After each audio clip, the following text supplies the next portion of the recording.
ৰাজ্যৰ মুখ্য নিৰ্বাচনী বিষয়াগৰাকীয়ে যেতিয়াই ঘোষণা কৰিছিলে যে দুদিন পূৰ্বে অসমলৈ অহা লোকেও অসমৰ ভোটাৰ তালিকাত নাম সন্নিবিষ্ট কৰিব পাৰিব আৰু তেওঁলোকে ভোটদান কৰিব পাৰিব তেতিয়াই অসম জাতীয় পৰিষদ কংগ্ৰেছকে ধৰি বিভিন্ন বিৰোধী ৰাজনৈতিক দল সচেতন মহলে আমি সকলোৱে মিলি এটা কথাই কৈছিলো যে ভাৰতীয় জনতা পাৰ্টিয়ে হাজাৰ হাজাৰ লাখ লাখ ভাৰতীয় ভোটাৰ আনি অসমখন ভৰ্তি কৰোৱাই দিব পাৰে আৰু তেওঁলোকে গোটেই নিৰ্বাচনী প্ৰক্ৰিয়াটো হাইজ্যাক কৰি ল'ব পাৰে গণ্ডগোল কৰিব পাৰে এতিয়া কিছু সংখ্যক ভাৰতীয় জনতা পাৰ্টিক সমৰ্থন কৰা সন্মানীয় সাংবাদিকে লিখিছে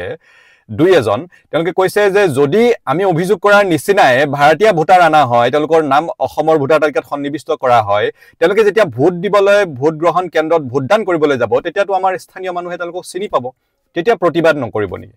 কথাষাৰ যুক্তিকৰ যেন লাগিলেও ধৰি লওক বাহিৰৰ পৰা আহা ভোটাৰ আমি স্থানীয় লোকে ইয়াতে গম পালো আমি প্ৰতিবাদ কৰিলো প্ৰতিবাদটো কাৰ ওচৰত কৰিম ইলেকশন কমিশন অফ ইণ্ডিয়াৰ ওচৰত নিৰ্বাচন আয়োগৰ ওচৰত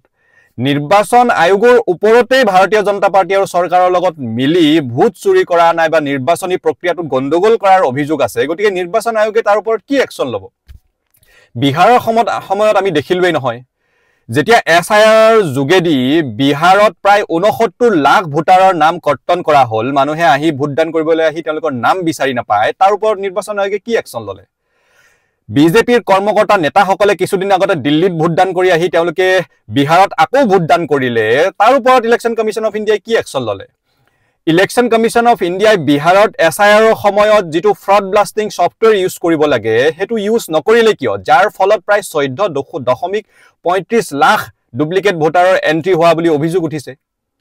যত নেকি মডেল কোড অফ কণ্ডাক্টত নিৰ্বাচনী আচৰণ বিধিত স্পষ্টকৈ লিখা আছে যে ভোটদানৰ কাৰণে এনেকে মানুহ আনানিয়া কৰিব নোৱাৰে তাৰ পাছতো বিজেপিয়ে স্পেশাল ট্ৰেইন চলাই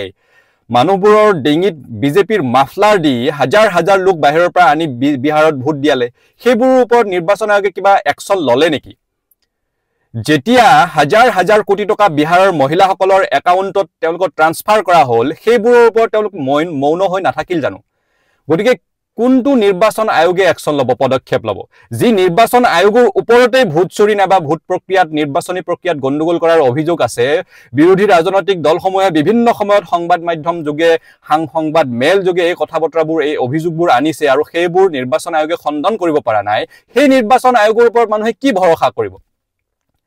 ভাৰতবৰ্ষৰ গণতান্ত্ৰিক ব্যৱস্থাটো ভাৰতবৰ্ষৰ নিৰ্বাচনী প্ৰক্ৰিয়াটোৰ যি মহানতাৰ কাৰণে বিশ্ববিখ্যাত আছিল সেই নিৰ্বাচনী প্ৰক্ৰিয়া আৰু সেই গণতান্ত্ৰিক প্ৰক্ৰিয়াটোত লাহে লাহে মানুহৰ প্ৰশ্ন উঠিবলৈ ধৰিছে ৰাইজে প্ৰশ্ন কৰিবলৈ লৈছে আৰু গোটেই প্ৰক্ৰিয়াটো সন্দেহৰ আৱৰ্তলৈ সোমাই গৈছে